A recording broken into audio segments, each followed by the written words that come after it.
Do you guys remember when everyone was focused on Jordan Poole being knocked out by his teammate? Well, that was a few days ago, and that's old news now because in case anyone forgot, Jordan Poole is really good at the game of basketball, and a 25-point game with 18 points in the third quarter alone should serve as a nice reminder for that. I mean, you know you're doing something right when KD is tweeting about you. Well, that doesn't always apply, but most of the times that's the case, and it's because of plays like this. The 2-minute mark of the third. Oh, JP! It's a pool party.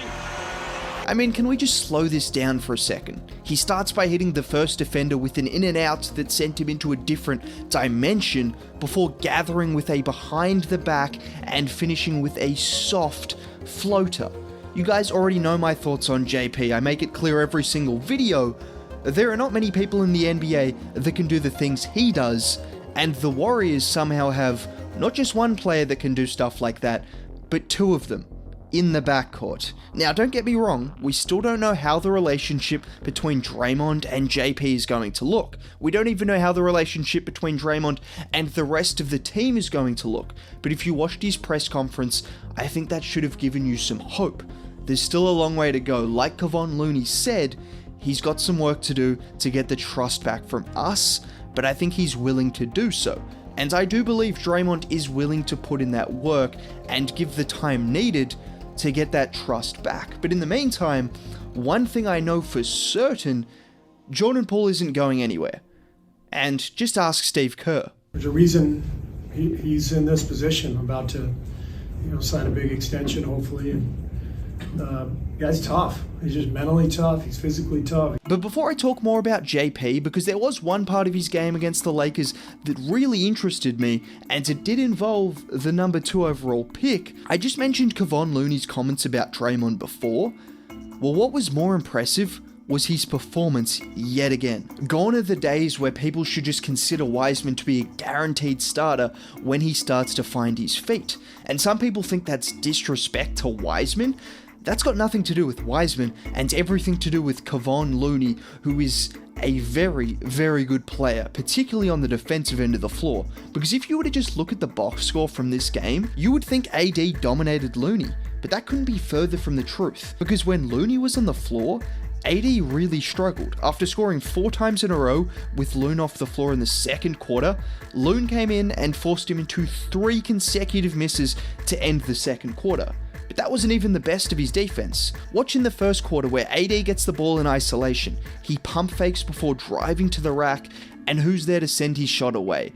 None other than Kevon Looney. Or how about in the third quarter where Anthony Davis tries to back him down and throws up an absolute brick. Looney then runs in transition, gets the ball, which eventually ends up with Jordan Poole, who breaks down the defense and finds him for an easy layup. And that's a really good way to segue into JP's playmaking, because a lot of people just see him as a scorer, a sixth man, someone who can get hot like Jordan Clarkson. I'm here to tell you, he's much more than that. This is someone in the 17 games without Steph last year, averaged nearly 6 assists a game. And the reason he's such a dangerous playmaker is because he doesn't just get assists, but he is capable of getting into the defense and spoon-feeding his centers, like on that play with Kevon Looney, but also this play. He's got a Lakers defender on an island, so he goes to work driving straight past him before drawing the help defense from the center, which allows him to wrap around the pass with his left hand to Wiseman. There are a couple of other examples as well, and we've seen that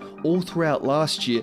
The JP's 5 or 6 assists, 2 or 3 of them are going to be spoon feeds to the center, and that means a lot more than just finding someone who's kind of open that can knock down shots. But there was one other particular part from his game that was a big takeaway for me, and that was the partnership between Jordan Poole and James Wiseman. With both of these guys coming off the bench, I really think they could have a similar offensive impact to the Harrell and Lou Will duo from a couple of years ago. But when you look at these two, their chemistry already seems to be picking up, with Poole finding Wiseman for a few buckets, including this one where he snaked around the screen and found him in that mid-range, which if Wiseman can continue to knock down those mid-range shots, look out. But it wasn't just Poole setting up Wiseman either, because the screens that he was setting were really allowing JP a little bit of space to get to the mid-range spot, in which he knocked down multiple shots in the third quarter, just looking so smooth, finding his spot and rising up. And that's something we haven't seen a ton from Poole yet. We've seen a lot of three balls and we've seen a lot of getting to the rim. But if you can add in that mid-range as well, there's literally nothing he can't do. It's the same reason why I've got money on him winning 6th Man of the Year, and he could potentially be an all-star this season if he gets enough touches. And with that being said, there is another guy that I think it's safe to say will be an all-star this season. Maybe that's going out on a limb, but I think Steph Curry is going to have a pretty good season. Because I've mentioned it before, but Steph had the worst slump of his career last year. We don't know if it was because of the record or maybe he just decided to be human for a couple of months, but I don't expect that to continue next season after we just saw him dominate the playoffs. And more importantly, he dominated not just any team, but the best defense in basketball. A defense that I saw people comparing to the 04 Pistons. Yes, and that defense did look pretty damn good when they were absolutely clamping up those two guys in Brooklyn. But for Steph to average 31 points on insane efficiency, and most importantly for him to shoot so well from three against a defense so locked in on stopping him, should give us a lot of hope heading into next season, because he's not just going to be an all-star, because obviously he could do that shooting left-handed, but he's going to be right in the conversation for the MVP award yet again. And just before I mentioned Wiseman's partnership with JP, but just watch this play. Wise sets the screen, which allows Steph to get the defender on his back, and most importantly to note is Wiseman occupies Wenyen Gabriel, which allows Steph to go up with the teardrop.